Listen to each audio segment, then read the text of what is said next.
রাতের ঘুটঘুটে অন্ধকার। একটা ব্রিজের উপর দুজন লোককে দেখা যায় বড় একটা থলিতে করে কিছু একটা নিয়ে এসে ব্রিজের উপর থেকে নিচে ফেলে দিচ্ছে। এরই সাথে ছোট একটা ব্যাগও সেখানে ফেলে দিয়ে তারা গাড়ি নিয়ে চলে যায়। অন্যদিকে রাস্তায় একজন আহত লোককে দেখা যায় যে কিনা এই অবস্থায় রুট ক্রস করতে গিয়ে অপর দিক থেকে একটা গাড়ি এসে লোকটাকে উড়িয়ে দেয়। আর গাড়ি যে ড্রাইভ করছিল সে একজন অ্যাক্টর। এর সাথে সাথে তার এক অ্যাসিস্ট্যান্টকে কল করে বলে, ঘটনা একটা ঘটে গেছে, এরকম এরকম কেউ একজন আমার গাড়ির নিচে পড়েছে, তুমি ফাটাফাট এখানে চলে আসো। একটু পর তার অ্যাসিস্ট্যান্টটা কথা মতো এইখানে এসে সেই অ্যাক্সিডেন্ট হওয়া লোকটাকে চেক করছে। দেখে লোকটা তো কখনই মরে গেছে। তাড়াতাড়ি অ্যাক্টরটাকে বলে যে স্যার এই লোক তো মারা গেছে। বাই দ্য ওয়ে এই অ্যাক্টরের নাম হচ্ছে পৃথিবী। পৃথিবী তার অ্যাসিস্ট্যান্টকে বলে তাড়াতাড়ি কিছু একটা করো। অ্যাসিস্ট্যান্টটাও তার পরিচিত এক পুলিশ অফিসারকে কল করে সব কিছু জানায়, কিন্তু ওই দিক থেকে পুলিশরা জানায় এই এরিয়াটা তো আমাদের কন্ট্রোলে নেই, তাই আমি কিছু করতে পারবো না। নিশ্চয় ওখানে রোডের পাশে ক্যামেরা লাগানো আছে, তোমরা পাশের কোনো পুলিশ স্টেশনে চলে যাও, বাকিটা আমি পরে দেখে নিব। কথা মতো অ্যাক্টর পৃথিবী এবং তার অ্যাসিস্ট্যান্টও পাশের একটা পুলিশ স্টেশনে যেতে শুরু করে। সিনটা এইখানে কাট হয়। পরবর্তী সিনে আমাদের কেনেডি নামের এই লোকটাকে দেখানো হয়। কেনেডির ওয়াইফ একটু অসুস্থ, যার জন্য কেনেডি বাসায় থেকে তার ওয়াইফের অনেক সেবা যত্ন করছে, সারাক্ষণ তার সেবা যত্ন করে যায়। অন্য সিনে অন্যদিকে আমাদের জয় নামের আরেকটা লোককে দেখানো হয়। এই জয়কে দেখা যায় একটা মেয়ের সাথে এনজয় করার পর পরে মেয়েটার শরীরে একটা ইঞ্জেকশন ঢুকিয়ে দিয়ে তাকে ওইখানে হত্যা করে। এমনকি দেখা যায় মেয়েটার লাশটাকে পলি দিয়ে পেঁচিয়ে পরে হয়তো কোথাও ফেলেও দিয়েছে। এর পরের সিনে আবার অর্জুন নামের এক পুলিশ অফিসারকে দেখানো হয়, যাকে কিনা তার সিনিয়র অফিসার কল করে ওই অ্যাক্টর পৃথ্বীর কেসটার ব্যাপারে বলছে। অর্থাৎ এরকম পৃথ্বী নামের একজন অ্যাক্টরের গাড়ির নিচে পড়ে একটা লোক মারা গেছে। সে জেনে বুঝে এটা করেনি, তাই ফর্মালিটিস কমপ্লিট করে তাকে ছেড়ে দাও। অর্জুনও সাথে সাথে তার পুলিশ স্টেশন আসলে দেখে সেই অ্যাক্টর পৃথ্বী এবং তার অ্যাসিস্ট্যান্ট কাল রাত থেকে পুলিশ স্টেশনে আছে। অর্জুনও ফর্মালিটিস অনুযায়ী পৃথ্বীকে ডেকে বলে, আপনি আপনার পাসপোর্ট আমাদের কাছে জমা দিয়ে আপনি যেতে পারেন। আর হ্যাঁ, আমাকে না বলে শহর থেকে বাইরে কোথাও যেতে পারবেন না, কোথাও যাওয়ার আগে অবশ্যই আমাকে ইনফর্ম করতে হবে। কথা মতো পৃথ্বীও যে ডকুমেন্টগুলো সাবমিট করা লাগে সেগুলো সাবমিট করে দিয়ে বেরিয়ে পড়ে। যেতে যেতে অবশ্য তার অ্যাসিস্ট্যান্টকে বকা দিচ্ছিল যে কাল রাতে তোমায় বলেছিলাম যে চুপচাপ সেখান থেকে কেটে পড়ি, এখন দেখো ভালো ভালো সব কিছু বলতে গিয়ে হুদায় ফেসে গেলাম। আসলে পৃথ্বীরা পরে গিয়ে এইটা জানতে পারলো ওই এরিয়াতে আসলে কোনো সিসি ক্যামেরাই নেই, তাই তারা যদি তখন সেখান থেকে কেটে পড়তো তাহলে কেউ তাদের ব্যাপারে জানতোই না। এখন যেহেতু বিষয়টা জানাজানি হয়ে গেছে, তাই পৃথিবীরা বাইরে আসতেই মিডিয়ার লোকজন এসে তাদের ঘিরে ধরে। পৃথিবী আপাতত কোনরকম চালাকি করে সেখান থেকে কেটে পড়ে। পরবর্তী সিনে আমরা একজন স্পেশাল অফিসার একনা এবং পুলিশের একটা টিমকে দেখতে পাই, যারা কিনা এ জায়গায় এসেছিল কারণ এখানে পলিতে পেঁচানো একটা মেয়ের লাশ পাওয়া গেছে। আর এখানে জানা যায় এটা প্রথম না, এর আগেও ঠিক এরকম একইভাবেই আরও অনেকগুলো মেয়ের লাশ পাওয়া গেছে। শহরে কোনো সিরিয়াল কিলারই এসব করছে। অন্যদিকে আমরা এটাও জানতে পারি ওই কেনেডি, যার সাথে আমরা একটু আগে পরিচয় হয়েছিলাম, সে একজন পুলিশ কনস্টেবল, আন্ডার একটা চেকপোস্টে তার দায়িত্ব। যখন কেনেডি এখানে তার ডিউটি করছিল তখন তার পেটে একটু সমস্যা হলে হালকা হওয়ার জন্য ফাটাফাট সে স্কুটিতে বসে বাসার দিকে রওনা দেয়। কিন্তু তার পেট তাকে এতটা চাপ দিচ্ছিল সে বুঝে যায় বাসায় যেতে পারবে না, তাই হালকা হওয়ার জন্য কেনেডি সেখানে পাশে একটা ক্ষেতের মধ্যে চলে যায়। আর ঠিক ওই মুহূর্তে ছোট্ট একটা ব্যাগ তার মাথার উপর এসে পড়ে। এর কিছু দূর সামনেই কেনেডি এইটাও দেখে একটা বাচ্চা মেয়ে পানিতে অনেক খারাপ অবস্থায় এইভাবে পড়েছিল, বেঁচে আছে নাকি মারা গেছে ওটাও জানে না। কেনেডি তাড়াতাড়ি পানিতে নেমে বাচ্চা মেয়েটিকে তুলে হসপিটাল নিয়ে যেতে শুরু করে, অর্থাৎ মেয়েটা এখনও বেঁচে ছিল। অন্যদিকে একজন এক্স আর্মি অফিসার পুলিশ স্টেশনে এসে নিশা নামের একটা মেয়ের ব্যাপারে জিজ্ঞাসাবাদ করছিল। মূলত রিসেন্টলি ব্রিজের পাশে একনারা পলিতে পেঁচানো একটা মেয়ের লাশ পেয়েছিল না, সেই মেয়েটার নামই হচ্ছে নিশা। নিশা নামের সেই মেয়েটা এই এক্স আর্মি অফিসারের বাসাতেই একজন ভাড়াটিয়া হিসেবে থাকতো। পুলিশটা বলে, স্যার এই কেসটা তো স্পেশাল ব্রাঞ্চের হাতে চলে গেছে, তাই এই ব্যাপারে আমি কোনো ডিটেলস আপনাকে বলতে পারছি না। এক কাজ করুন, আপনি আপনার নাম্বারটা রেখে যান, যদি কোনো বিষয় থাকে তাহলে আমি আপনাকে জানিয়ে দিব। ওদিকে অন্যদিকে কেনেডি পানিতে পাওয়া সেই আহত বাচ্চাটিকে একটা হসপিটাল নিয়ে আসে। হসপিটালে তার পরিচিত এই ডক্টরটা ছিল। ডক্টরটা কেনেডিকে জানায় কেউ বাচ্চাটির উপর অনেক খারাপভাবে নির্যাতন করেছে। তার সাথে এত কিছু করার পরও সে এখনও যে বেঁচে আছে, ইটস এ মিরাক্কেল। যদিও এখনও সে হুঁশ আসেনি, তাই তুমি এখন পুলিশ স্টেশনে কিছু জানিও না। যদি সে হুঁশ আসে তাইলে জানিও, আমার মনে হয় এটাই ঠিক হবে। অন্যদিকে সেই স্পেশাল অফিসার একনা এবং তার টিম সেই এক্স আর্মি অফিসারটার বাসায় আসে, অর্থাৎ একটু আগে যে পুলিশ স্টেশনে খবর নিতে গিয়েছিল। একনারাও যে নিশা নামের মেয়েটার লাশ পেয়েছে না, তার ব্যাপারেই ডিটেলস কালেক্ট করতে গিয়েছিল। একনা যে রুমে থাকতো সেখানে সব কিছু তারা তল্লাশি নেয়, কিন্তু এখান থেকে তারা তেমন কাজের কিছু পায় না। অন্যদিকে একজন কনস্টেবল ওই যে ফিল্ম অ্যাক্টর পৃথিবীর গায়ের নিচে পড়ে যে একটা লোক মারা গেছিল তার ফটো নিয়ে ওই এরিয়ায় সব জায়গায় খোঁজ নিচ্ছে, কারণ তারা এখন সেই লোকটার ব্যাপারে কিছু জানতে পারেনি। কিন্তু এখানে অনেক খোঁজ খবর নেওয়ার পরও দেখা যায় লোকটাকে এই এরিয়ার কেউ চিনতে পারছে না, অর্থাৎ লোকটা এইখানেরই না। এসব কিছু কনস্টেবলটা অর্জুনকে এসে জানায়। অর্জুন পোস্টমর্টম ডক্টর সুব্বুকে কল করে। এই সুব্বু হচ্ছে অর্জুনের গার্লফ্রেন্ড। অ্যাক্সিডেন্ট হওয়া লোকটার পোস্টমর্টম সুব্বু করেছে। সুব্বু এখানে অর্জুনকে একটা শকিং বিষয় জানায়, বলে গাড়িতে অ্যাক্সিডেন্ট হওয়ার আগেই এই লোকটার মৃত্যু হয়ে গেছিল। সেই অ্যাক্টর পৃথিবীর গাড়ি শুধুমাত্র পায়ের উপর দিয়ে গেছিল, যার ফলে তার পা ভেঙে যায়, ব্যাস এইটুকুই। এর কারণে যে একটা লোক মারা যাবে এটা কখনো সম্ভব না। তাই নিঃসন্দেহে এটা বলা যায় গাড়িতে অ্যাক্সিডেন্ট হয়ে লোকটার মৃত্যু হয়নি, বরঞ্চ এর আগে কেউ তাকে মেরে দিয়েছে। অর্জুনের মাথায় তো কিছু ঢুকছে না। লোকটার অ্যাড্রেসও ফেক বলছে, আবার গাড়িতে অ্যাক্সিডেন্ট হওয়ার আগে তার মৃত্যু হয়েছে। অর্জুন এসব কিছু নিয়ে ভাবছিল কি, তখন একজন কনস্টেবল এসে তাকে জানায়, স্যার ভান্ডার পুলিশ স্টেশনে আমি এরকমই কিছু কেসের ব্যাপারে শুনেছিলাম। অর্থাৎ রিসেন্টলি বিভিন্ন রকম অ্যাক্সিডেন্টে কিছু লোক মারা গেছে, যেমন বিল্ডিংয়ের উপর থেকে পড়ে মারা যাওয়া। একই রকমভাবে যখন পুলিশরা তাদের অ্যাড্রেস বের করতে যায় তখন তাদের অ্যাড্রেসও ঠিক এরকমই ম্যাচই হয় না। ওইদিকে আমরা একনাকে দেখি, যে কিনা একজন অটো ড্রাইভারের থেকে জিজ্ঞাসাবাদ করছিল। ড্রাইভারটা বলে, জি ম্যাডাম, নিশা প্রায় সময় আমার অটো করে যাতায়াত করত। তাকে তার ইউনিভার্সিটিতে আমি ড্রপ করতাম। কিন্তু ম্যাডাম, দুদিন আগে হবে আমি নিশাকে একটা লোকের সাথে দেখেছিলাম। ওই দিন সে লোকটার সাথে বের হয়েছিল। একনাও বলে দেয়, যদি সে লোকটাকে কোথাও দেখেছ তাহলে সাথে সাথে আমাকে ইনফর্ম করবে, বলে অটো ড্রাইভারটিকে পাঠিয়ে দেয়। পরবর্তী সিনে এই অটো ড্রাইভার যখন একটা স্টেশনে এসে দাঁড়িয়েছিল তখনই সে এখানে সেই লোকটাকে দেখতে পায়। আর এখানে দেখা যায় সে যে লোকের কথা বলছে সে লোকটা অন্য কেউ নয়, সেরা ছিল ওই জয়ী। জয় নিশাকে তার সাথে নিয়ে গিয়েছিল।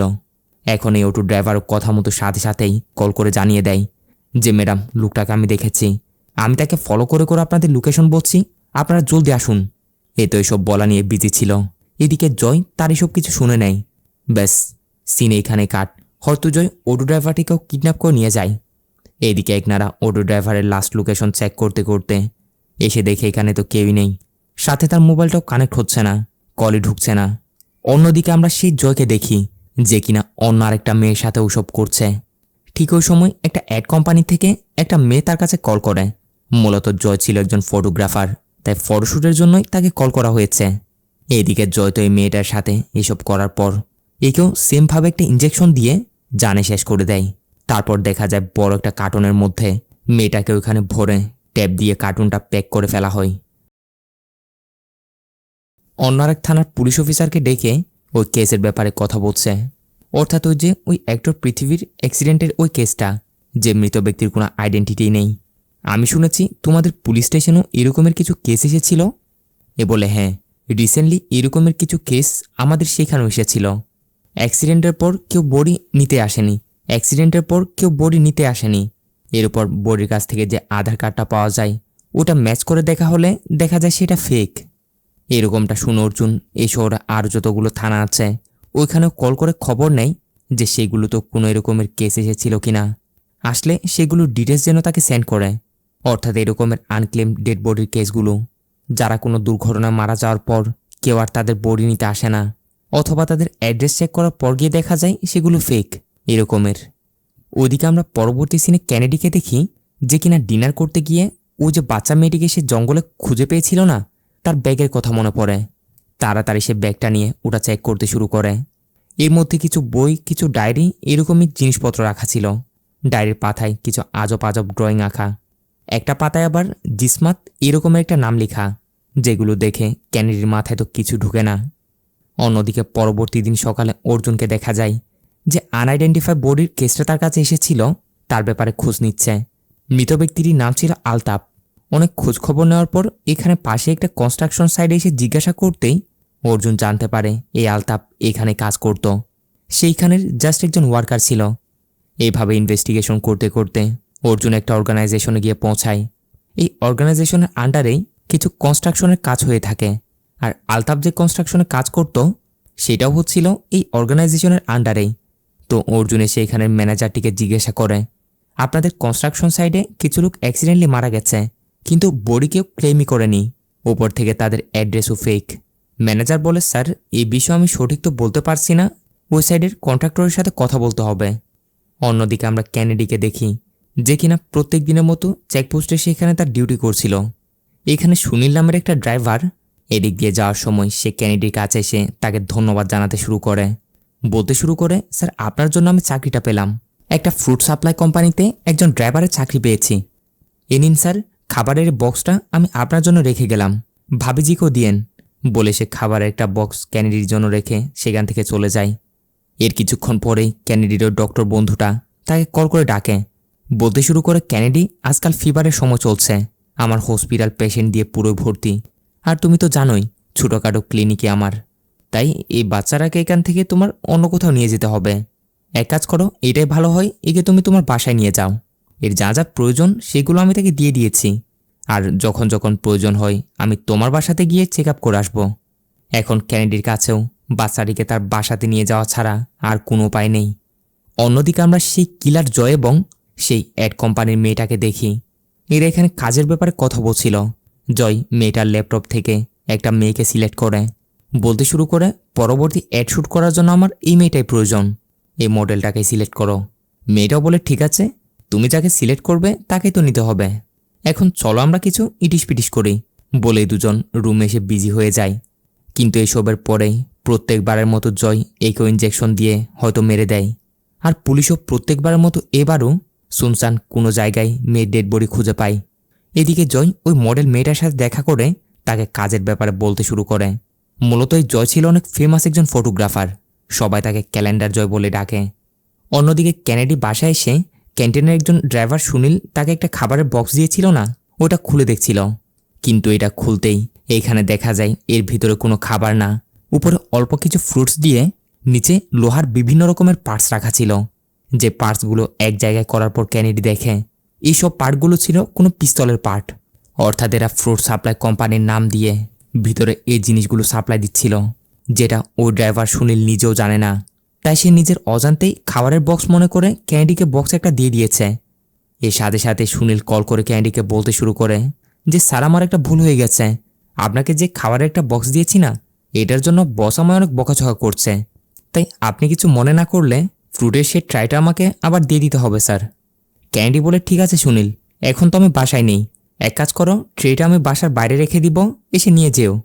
ক্যান্ডিও সব সামানগুলো আগের মতো প্যাক করে ট্রেটাতে রেখে দেয়।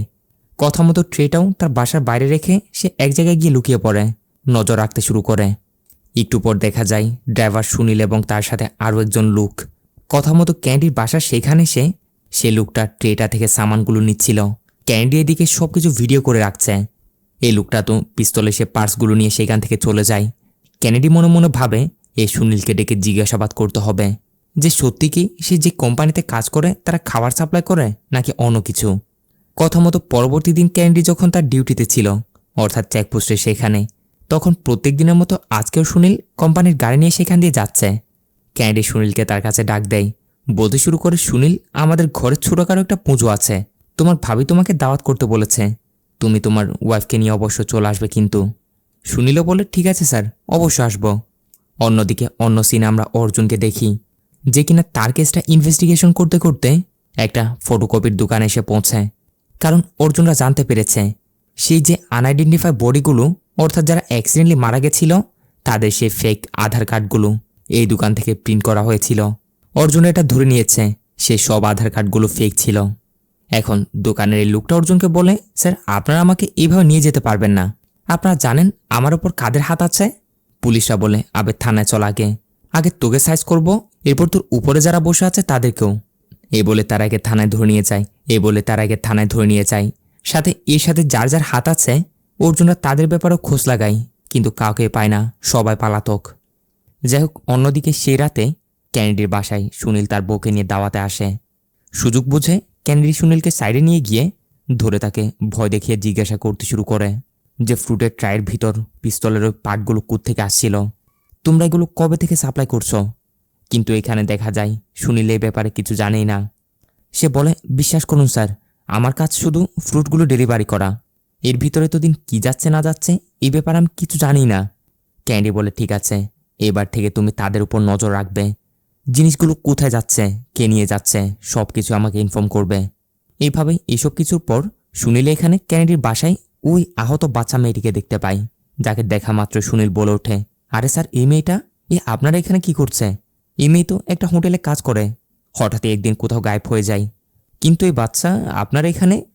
ক্যানেডি জিজ্ঞাসা করে, তোমার কি কারো উপর সন্দেহ আছে? সুনীল বলে, একদিন আমি দেখেছিলাম দুজন লোক মেয়েটির সাথে ছেড়খানি করছিল, হয়তো তারাই এর এই অবস্থা করতে পারে। অন্যদিকে পরের দিন অর্জুনকে দেখা যায়।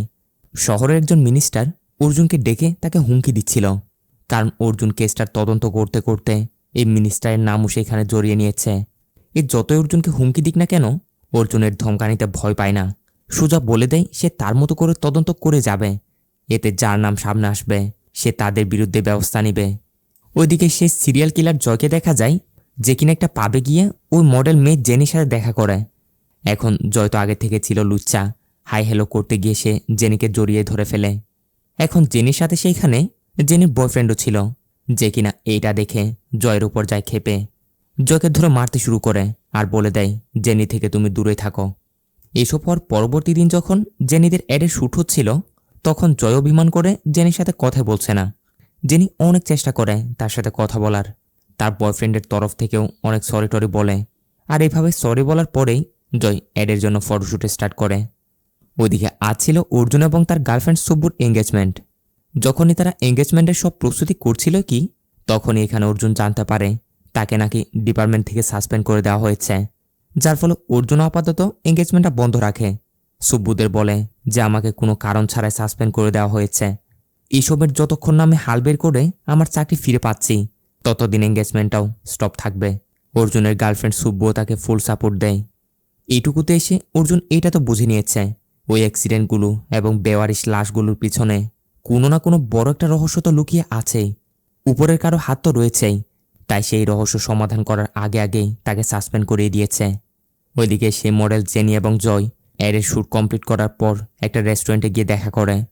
জেনি এখানে জয়কে তার কিছু দুঃখের কাহিনী বলছিল সে এবং তার কিছু ফ্রেন্ড মিলে তারা একটা কোম্পানি স্টার্ট করেছিল, কিন্তু অনেক বড় একজন নেতা জেনিকে এখন ব্ল্যাকমেল করছে, সে তার সাথে নাকি শুতে চায়, তারপরে শান্তিতে তাদের কাজ করতে দিবে। এদিকে অর্জুন তো এখন সাসপেন্ড, তাই সে তার পরিচিত এক পুলিশ অফিসারকে কল করে তাদের কাছ থেকে সাহায্য চাচ্ছিল। তারাও বলে দেয় অর্জুনকে তারা এই কেসে ফুল হেল্প করবে। এদিকে ক্যাডিও জানতে পারে তাকেও নাকি সাসপেন্ড করে দেওয়া হয়েছে। এখন থেকে সিনগুলো কিছুক্ষণ এর উপর তো কিছুক্ষণ ওর উপর এরকমভাবে চলবে, পরে গিয়ে সবগুলো এক জায়গায় হবে, তাই একটু মনোযোগ সহকারে দেখবেন। এখানে ক্যাডি তার সাসপেন্ডের ব্যাপারে জানার পর একটা ফ্ল্যাশব্যাক মনে করতে শুরু করে। আসলে কিছু মাস আগে ক্যানেডি পুলিশ স্টেশনেই একজন হেড কনস্টেবল ছিল, কিন্তু সে পুলিশ স্টেশনের ইন্সপেক্টর ছিল অনেক খারাপ একজন লোক, ঘুষখোর। রিসেন্টলি তারা কিছু হাওলার টাকা জব্দ করেছে। ক্যানেডিকে ডেকে বলতে শুরু করে, এই টাকাগুলো আমরা সরকারের হাতে তুলে না দিয়ে এগুলো আমরাই ভাগ করে নিয়ে নিব। কিন্তু কেনেডি এর জন্য সাফ সাফ মানা করে দেয় যে স্যার, আমি এরকম কাজ করব না, এগুলো আমাদের কোর্টে পেশ করতে হবেই। ইন্সপেক্টর তাকে বলে, আরে ক্যানেডি, এরকম কাজ করবে তবে তো সামনে যেতে পারবে, না হলে সারা জীবনই হেড কনস্টেবলই থেকে যাবে। এর একটু পরেই গ্রামের অনেক প্রভাবশালী একজন লোক ইন্সপেক্টরের কাছে একটা কমপ্লেন নিয়ে আসে। কমপ্লেনটা ছিল এর মেয়ে নাকি কেউ একজনের সাথে পালিয়েছে, কোনো একটা ছেলে তার মেয়েকে ফুসলিয়ে পাশলিয়ে পালিয়ে নিয়ে গিয়ে বিয়ে করে নিয়েছে। এখন বলছিল যত টাকা লাগবে লাগুক, আপনারা সে ছেলেটিকে খুঁজে বের করে তাকে হাজতে ঢুকিয়ে আচ্ছা মতো ট্রিটমেন্ট দিন। ইন্সপেক্টর এর থেকে টাকা খেয়ে সেই ছেলেটাকে খুঁজে বের করে ক্যানেডিকে পাঠায় তাকে ধরে নিয়ে আসার জন্য। ক্যানেডিও অ্যাড্রেস মতো আসলে এইখানে দেখা যায় সেই ছেলেটা আসলে অন্য কেউ ছিল না, সেটা ছিল সুনীল। সুনীল আর মেয়েটা আসলে একজন একজনকে ভালোবাসত, কিন্তু সুনীল একটু গরিব ছিল বিদায় মেয়েটির ফ্যামিলি তাদের মেনে নিচ্ছিল না, যার কারণে তারা পালিয়ে বিয়ে করেছে। এখন ক্যানেডি ইন্সপেক্টরের কথা মতো সুনীলকে থানায় নিয়ে আসা মাত্রই ইন্সপেক্টর সুনীলকে ধরে বেদম মারধর করতে শুরু করে দেয়। আচ্ছা মতো মারধর করে তাকে লকআপে ঢুকিয়ে দেয়। ক্যানেডি ইন্সপেক্টরকে বোঝানোর অনেক চেষ্টা করে যে স্যার, এই ছেলে তো কোনো অপরাধ করেনি, তারা একজন আরেকজনকে ভালোবাসে আর তারা বিয়ে করে নিয়েছে। এটা শুনে ইন্সপেক্টর উল্টো ক্যানেডিকে বকে দেয় যে আমাকে শেখাতে আসছো, যাও নিজের কাজ করো গিয়ে। এর পরের দিনই ক্যানেডির কাছে একটা কল আসে। কল করেছিল সুনীলের প্রতিবেশী। ক্যান্ডিকে বলছিল যে স্যার সুনীলের ওয়াইফের অবস্থা অনেক খারাপ, আসলে সে প্রেগনেন্ট ছিল, ডেলিভারি ডে 2, আমরা তাকে হসপিটাল নিয়ে যাচ্ছি, দয়া করে আপনি সুনীলকে নিয়ে হসপিটাল আসুন না। সে জেদ ধরেছে সুনীলকে সে দেখবে। এটা শুনে ক্যান্ডিও পুলিশ স্টেশনে এসে সুনীলকে লকআপ থেকে বের করে তাকে হসপিটাল নিয়ে যায়। ওইখানে সুনীলের বউয়ের বাচ্চাও হয়। সুনীল তার বাচ্চা এবং তার বউকে পেয়ে অনেক খুশি হয়। এসবের একটু পরেই ক্যারিডি সুনীলকে নিয়ে আবারও পুলিশ স্টেশন চলে আসে। এখন ক্যারিডি সুনীলকে তো বিনা অনুমতিতে নিয়ে গিয়েছিল, উপর থেকে তখন ইন্সপেক্টর পুলিশ স্টেশনে ছিলই না। তাই ইন্সপেক্টরও কমিশনারের কাছে গিয়ে ক্যানেডির নামে আরও 5টা লাগিয়ে তার কাছে কমপ্লেন করে দেয়, যার কারণেই ক্যানেডির ডিউটি হেড কনস্টেবল থেকে সরিয়ে তাকে চেকপোস্টের ডিউটিতে পাঠিয়ে দেওয়া হয়। এভাবেই এসব কিছু দেখাতে দেখাতে সিন প্রেজেন্ট আসে। এখন তো ক্যানেডিকে চেকপোস্টের সেই ডিউটি থেকেও সাসপেন্ড করে দেওয়া হয়েছে। তাই সে বুঝে গেছে নিশ্চয় সে বড় কোনো রহস্যে হাত দিয়েছে, যার কারণে এমনটা। ওইদিকে অর্জুন এবং তার একটা টিমকে দেখা যায়, যারা কিনা একটা বস্তিতে এসে ওইখানে লোকগুলোকে চেকিং করছিল। আর এখান থেকে তারা সন্দেহজনক অনেকগুলো লোককে গ্রেপ্তার করে নিয়ে যায়, যে সবগুলো লোক ছিল লেবার, অর্থাৎ কনস্ট্রাকশন সাইডে কাজকাম করে যে এরকমের লোক আর কি। অন্যদিকে আমরা সে মডেল জেনিকে দেখি, যে কিনা বয়স্ক করে অনেক বড় একটা লোকের সাথে ভিডিও কলে সেক্সি টাইপের কথাবার্তা বলছিল, লোকটাকে মজা দিচ্ছিল। অর্থাৎ এটা ওই লোকটাই যে জেনিকে বলেছিল আমার সাথে ওসব করার পরেই তুমি তোমার কোম্পানি চালাতে পারবে। তাই জেনিও তার কাজ বের করার জন্যই এর সাথে ভিডিও কলে কথা বলছে। কিন্তু এখানে পরে গিয়ে দেখা যায় আসলে এইসব কিছু করা ছিল জেনির সে বয়ফ্রেন্ডই, যার নাম ছিল জন। জেনির এসবের অনিচ্ছার সত্ত্বেও জন আসলে জেনিকে দিয়ে এইসব করিয়ে এই বড় বড় লোকগুলোকে ট্র্যাপে ফেলিয়ে তার কাজ বের করে নেয়। তবে জেনি এবার জনকে পরিষ্কার জানিয়ে দেয় যে আমি আর এইসব করতে পারবো না, এবার আমাকে মাফ করো, না হলে আমাদের সম্পর্কও এইখানেই শেষ। পরবর্তী সিনে আমরা দেখি গোপী নামের গুন্ডা টাইপের একজন লোক নাইডু নামের একজন কন্ট্রাক্টরকে কল করে কিছু লেবারদের নিয়ে আসতে বলছিল। কথা মতো কন্ট্রাক্টরও যখন বস্তিতে আসে তখন দেখে এখানে কোনো লোকই নেই, জানতে পারে সবাইকে পুলিশ ধরে নিয়ে গেছে।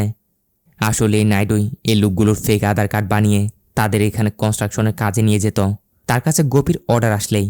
এখন এই বিষয়টা সে তাড়াতাড়ি কল করে গোপীকে জানিয়ে দিলে গোপী তাকে গাড়িতে করে কোথাও নিয়ে যেতে শুরু করে। এইদিকে লুকিয়ে লুকিয়ে অর্জুন তাদের উপর নজর রেখে তাদেরকে ফলো করছিল। এভাবে কিছু দূর আসার পর গোপী তাদের নিজেদেরকে গোপন রাখার জন্য নাইডুকে মেরে ফেলার সিদ্ধান্ত নেয়। ছুরি দিয়ে তার উপর হামলা করে। নাইডু কোনোরকম গাড়ি থেকে বেরিয়ে পড়ে। এখন এদিকে অর্জুন তো তাদের পিছনে ছিল, তাই সে ওই মুহূর্তেই গোপীদেরকে দাঁড় করিয়ে গোপী এবং তার লোকদেরকে আচ্ছা মতো ধুলাই দিয়ে তার সাথে নিয়ে যায়।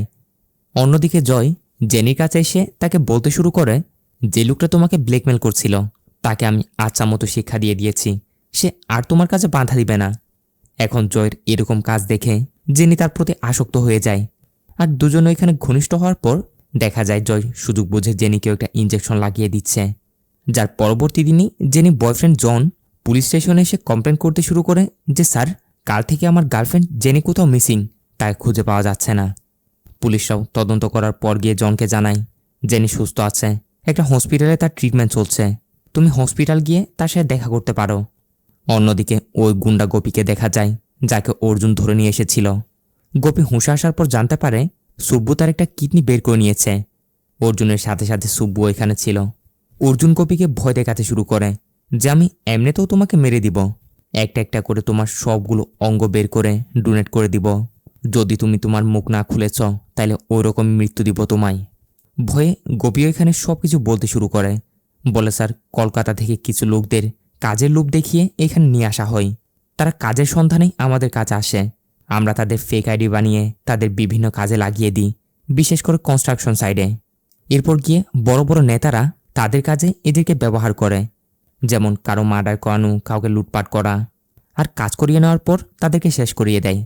আর এমনভাবেই সব কিছু করে যেন দেখে মনে হয় এটা অ্যাক্সিডেন্ট। ফেক আইডেন্টিটির কারণে তাদের কেস রেজিস্টার হয় না, এভাবে বিষয়টা হয়।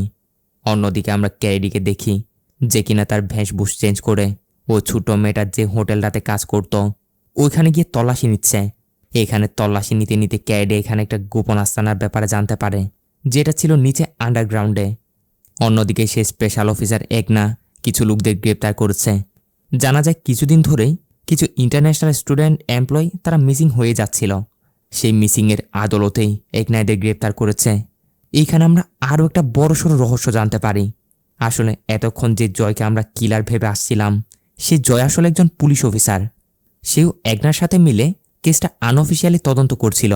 আর জেনি সে বয়ফ্রেন্ড জন, সে ছিল একজন ক্রিমিনাল। সে হসপিটালে তার লোকদেরকে নিয়ে জেনিকে শেষ করতে এসেছিল, কিন্তু জয়রা এখানে তাকে হাতে নাতে ধরে নেয়। এখানে আমরা জয়দের একটা ফ্ল্যাশব্যাক দেখতে পাই। কিছু মাস আগে একনা এবং জয় একটা মিশনে ছিল। শহরে অনেক বড় একজন টেরোরিস্টকে তারা শেষ করেছে। সেখান থেকে কিছু লোকদের গ্রেপ্তারও করেছে। এরপর তাদের থেকে জিজ্ঞাসাবাদ করে তারা জানতে পারে যে তারা অনেক বড় একটা মিশনে এখানে আঞ্জাম দিতে এসেছিল। সো জয়রা তখন থেকে এই কেসটার পিছনে লেগেছিল। প্রেজেন্টে দেখা যায় জয় যে মেয়েগুলোকে ইনজেকশন দিয়েছিল আসলে সেই সবগুলো ছিল ওই আতঙ্কবাদী গ্রুপেরই মেয়ে। আর তাদের মূলত মারা হয়নি, তাদেরকে জাস্ট জয় ফাঁসিয়ে অজ্ঞান করে এক জায়গায় নিয়ে এসে বন্দি করে রেখেছিল। এই সবগুলো মেয়ে ছিল ওই বড়সড় মিশনটার অংশীদার। এদের কাজ ছিল এখানের বড় বড় অফিসারদের, অর্থাৎ নেভি অফিসার, আর্মি অফিসার, এদের কোনোরকম করে হানি ট্রেপে ফাঁসিয়ে তাদের ব্ল্যাকমেল করা, যাতে তাদের গ্রুপের অন্যান্য লোকেরা তারা সহজে এখানে প্রবেশ করতে পারে। জন ছিল এই একই গ্রুপেরই লোক। জন জেনিকে ধমকিয়ে টমকিয়ে এতদিন এই কাজটাই করছিল।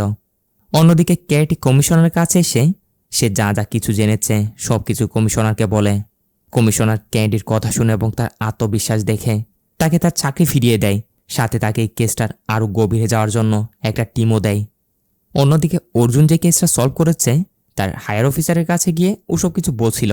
বলে, স্যার, প্রথমে বড় বড় নেতারা এখানে রিফিউজি যে লোকগুলো আছে তাদেরকে সিলেক্ট করে, তাদের ফেক আইডি কার্ড বানায়, এরপর তাদের নামে বড় বড় কন্টেনার সাপ্লাই করে। যে কন্টেনারগুলোতে বিভিন্ন রকমের ইল্লিগ্যাল জিনিস থাকে, যেমন নেশার পাউডার, না হয় ওয়েপেন্সের বিভিন্ন রকমের পার্টস। তারপর অ্যাক্সিডেন্টের মতো সাজিয়ে তাদের শেষ করে দেয়। অন্যদিকে ক্যানেডি এবার তার টিমকে নিয়ে ওই গোপন জায়গাটিতে গিয়ে সেখানে হামলা করে এক এক করে সে টেররিস্টগুলোকে শেষ করতে শুরু করে। আসলে এখানে টেররিস্টদের আস্তানা ছিল। ক্যানেডি এখানে ওই দুই লোকগুলোকে মেরে দেয় যারা ওই ছোট্ট মেয়েটার সাথে খারাপ করেছিল এবং তাকে ব্রিজের উপর থেকে নিচে ফেলে দিয়েছিল, যে সিনটা আসলে আমরা মুভির শুরুর দিকে দেখেছিলাম। অন্যদিকে জয়, একনা এবং তার টিম মিলেও তারাও তদন্ত করতে করতে অন্য একটা জায়গায় এসে সেখানে টেররিস্টদেরকেও শেষ করতে শুরু করে। আর এইখানে এসে জানা যায় এই সব কিছুর পিছনে আসলে ওই এক্স আর্মি ম্যানটাই ছিল। যে এক্স আর্মি অফিসারটাকে আমরা একদিন পুলিশ স্টেশনে দেখেছিলাম না, এই হচ্ছে এইসব কিছুর মাস্টার মাইন্ড। আর এইসব করছিল নিজের সেলফ স্যাটিসফ্যাকশনের জন্যই, অর্থাৎ নিজের দেশের হয়েই নিজের দেশের জন্য সে গর্ত খুঁড়ছিল। জয়কে এসব বলে, এতদিন আর্মিতে থেকে আরেকজনের অর্ডার ফলো করতে করতে আমি বোর হয়ে গেছি, এবার নিজের মন মতো কাজ করার জন্যই এসব করেছি। এটা শুনে জয় এর মতো একজন লোককে জায়গায় শেষ করে দেয়। অন্যদিকে অর্জুনও ওই মিনিস্টারকে গিয়ে গ্রেপ্তার করে নেয়। মূলত এই সব কিছুর সাথে এরও হাত ছিল। ঘুরে ফিরে এই তিনটা কেসই, অর্থাৎ অর্জুন, জয়, একনা আর কেটি, তাদের তিনজনের ইনভেস্টিগেশনই একটা ইনভেস্টিগেশনের রূপ নেয়, যেটা ঘুরে ফিরে এই আতঙ্কবাদী গ্রুপের বিরুদ্ধে। এক এক শহরে তারা এক এক রকম করে প্রস্তুতি নিচ্ছিল। যাদের আসল মাস্টার মাইন্ড ছিল সেই এক্স আর্মি অফিসারটা, এখন সেও শেষ, তাই গেমও শেষ, আর মুভিও খাল্লাস।